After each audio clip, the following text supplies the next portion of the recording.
Had to come. Even though I was afraid I might make a fool of myself. In fact, if you really want to know the truth, I had to come exactly because I might make a fool of myself. Now, what am I talking about? Here it is. I found that nothing in life is worthwhile unless you take risks. Nothing. Nelson Mandela said, "There is no passion to be found playing small and settling for a life that's less than the one you're capable of living." Now, I'm sure in your experiences in school and applying to college and picking your major and deciding what you want to do with life, I'm sure people have told you to make sure you have something to fall back on. Make sure you got something to fall back on, honey. But I never understood that concept, having something to fall back on. If I'm going to fall, I don't want to fall back on anything except my faith. I want to fall forward. I figure at least this way I'll see what I'm going to hit. Fall forward. This is what I mean. Reggie Jackson struck out 2,600 times in his career, the most in the history of baseball. But you don't hear about the strikeouts. People remember the home runs. Fall forward. Thomas Edison conducted 1,000 failed experiments. Did you know that? I didn't know that. Because the 1,001st was the light bulb. Fall forward. Every failed experiment is one step closer to success. You've got to take risks, and I'm sure you've probably heard that before, but I want to talk to you about why that's so important. I got 3 reasons, and you can pick up your iPhones. First, you will fail at some point in your life. Accept it. You will lose. You will embarrass yourself. You will suck at something. There's no doubt about it. And I know that's probably not a traditional message for a graduation ceremony, but hey, I'm telling you, embrace it, because it's inevitable. And I should know. In the acting business, you fail all the time. Early on in my career, I auditioned for a part in a Broadway musical. Perfect role for me, I thought, except for the fact that I can't sing.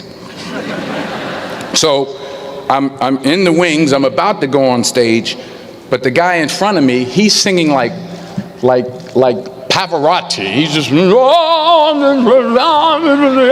he's just going on and on and on, and I'm just shrinking. I'm getting smaller and smaller. So they say, "Oh, thank you very much, and you'll be hearing from us."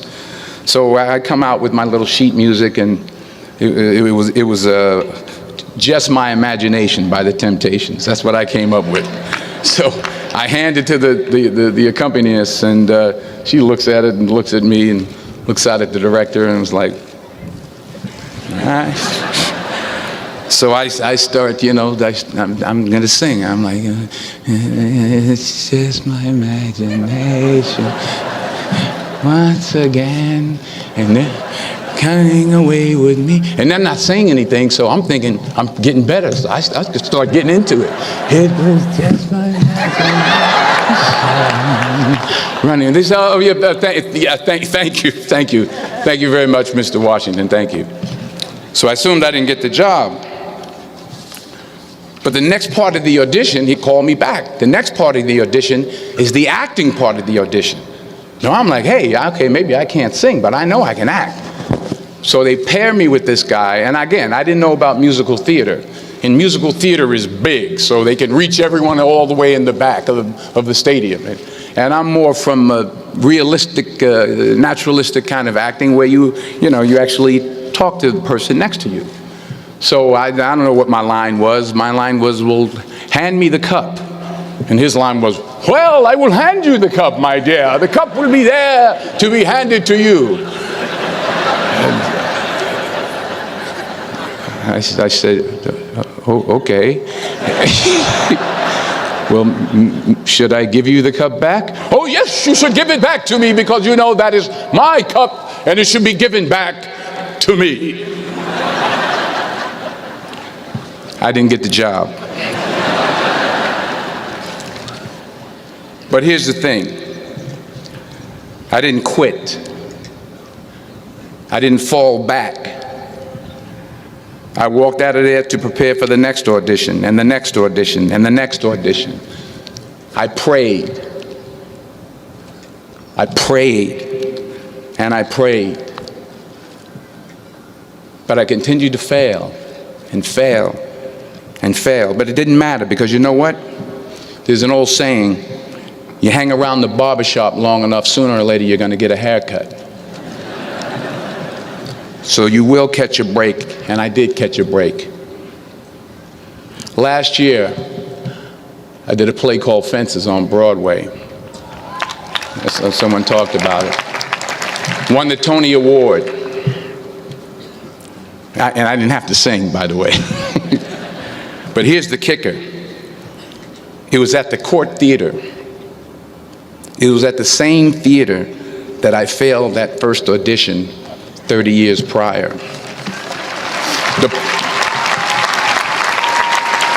The point is, and I'll pick up the pace, the point is every graduate here today has the training and the talent to succeed. But do you have the guts to fail? Here's my second point about failure. If you don't fail, you're not even trying. I'll say it again. If you don't fail, you're not even trying. My wife told me this great expression. To get something you never had, you have to do something you never did. Les Brown's a motivational speaker. He made an analogy about this. He says, imagine you're on your deathbed, and standing around your deathbed are the ghosts representing your unfulfilled potential. The ghost of the ideas you never acted on, the ghost of the talents you didn't use, and they're standing around your bed, angry, disappointed, and upset. They say, we came to you because you could have brought us to life, they say. And now we have to go to the grave together. So I ask you today. Na busca pela sua melhor versão? Deixa o like agora. E se inscreve no canal. Isso é você, na Rota do Sucesso. How many ghosts are going to be around your bed when your time comes?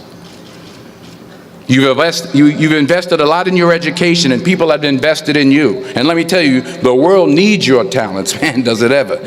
I just got back from Africa like 2 days ago, so if I'm rambling on, it's because I'm jet lagged.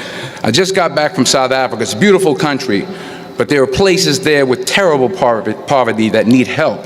And Africa is just the tip of the iceberg. The Middle East needs your help. Japan needs your help. Alabama needs your help. Tennessee needs your help. Louisiana needs your help. Philadelphia needs your help. The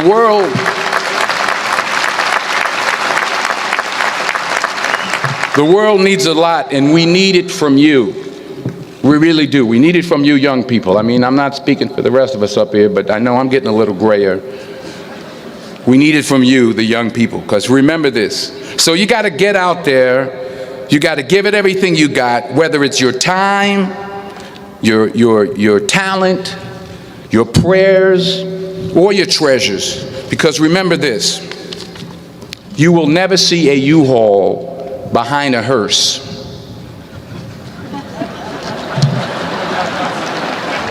I'll say it again. You will never see a U-Haul behind a hearse. You can't take it with you. The Egyptians tried it, and all they got was robbed. So the question is, what are you going to do with what you have? I'm not talking about how much you have.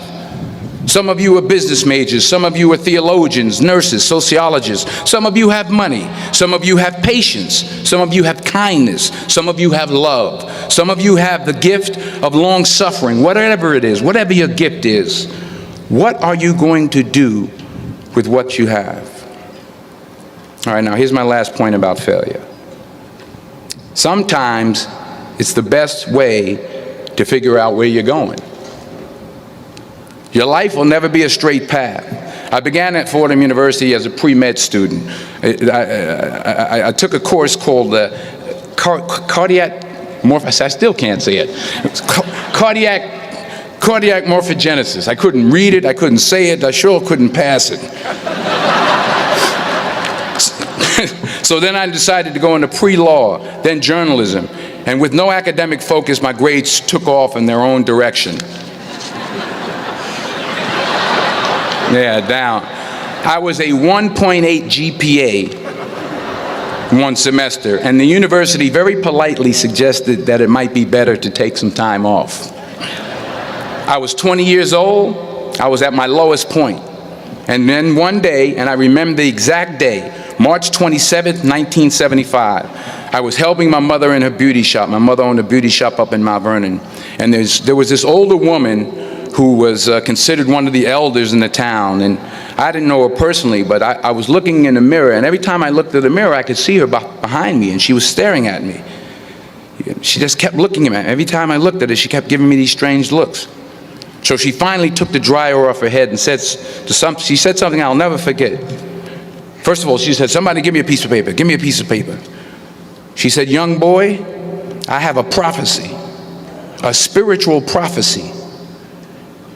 She said, "You are going to travel the world and speak to millions of people." Now, mind you, I'm 20 years old. I'm flunked out of school. In fact, like a wise ass, I'm thinking to myself, maybe she's got something in that crystal ball about me getting back into school next fall. But maybe she was on to something, because later that summer, while working as a counselor at the YMCA camp in Connecticut, we put on a talent show for the campers. And after the show, another counselor came up to me and asked, "Have you ever thought about acting? You're good at that." So when I got back to Fordham that fall, I got in and I changed my major once again for the last time. And in the years that followed, just as that woman prophesied, I have traveled the world and I have spoken to millions of people through my movies. Millions who up till this day couldn't see me, who up till this day I couldn't see while I was talking to them, and they couldn't see me. They could only see the movie. They couldn't see the real me. But I see you today, and I'm encouraged by what I see. And I'm strengthened by what I see.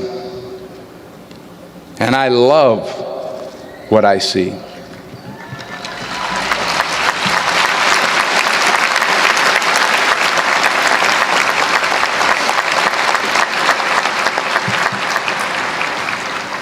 One more page, and I'll shut up. Let me conclude with this one final point, and actually the president kind of brought it up. It has to do with the movie Philadelphia. She stole my material. Many years ago, I did this movie called Philadelphia. We filmed some of the scenes right here on campus. Philadelphia came out in 1993. Most of you were probably still in diapers. Some of the professors too. But that cracked me up. But it was a good movie. Rent it on, Netflix. It's a good movie. Rent it. I get 23 cents every time you rent it. Please, rent it. True. Parents up there, rent it. Netflix, please. Tell your friends too. It's about a man played by Tom Hanks who's fired from his law firm because he has AIDS. He wants to sue the firm, but no one's willing to represent him until a homophobic ambulance chaser lawyer, played by yours truly, takes on the case. In a way, if you watch the movie, you'll see everything I'm talking about today. You'll see what I mean about taking risk or being willing to fail. Because taking risk is not just about going for a job. It's also about knowing what you know and what you don't know. It's about being open to people and to ideas. In the course of the film, the character I play begins to take small steps, small risks. He very, very, very slowly begins to overcome his fears. And I feel ultimately his heart becomes flooded with love. And I can't think of a better message as we send you off today. To not only take risks, but to be open to life, to accept new views, and to be open to new opinions, to be willing to speak at a commencement at one of the best universities in the country, even though you're scared stiff. While it may be frightening, it will also be rewarding. Because the chances you take, the people you meet, the people you love, the faith that you have, that's what's going to define you. So members of the class of 2011, this is your mission. When you leave the friendly confines of Philly, never be discouraged, never hold back, give everything you got. And when you fall throughout life, and maybe even tonight after a few many glasses of champagne, remember this: fall forward. Congratulations, I love you, God bless you, I respect you. Menos promessas, mais comprometimento. Isso é você, na rota do sucesso.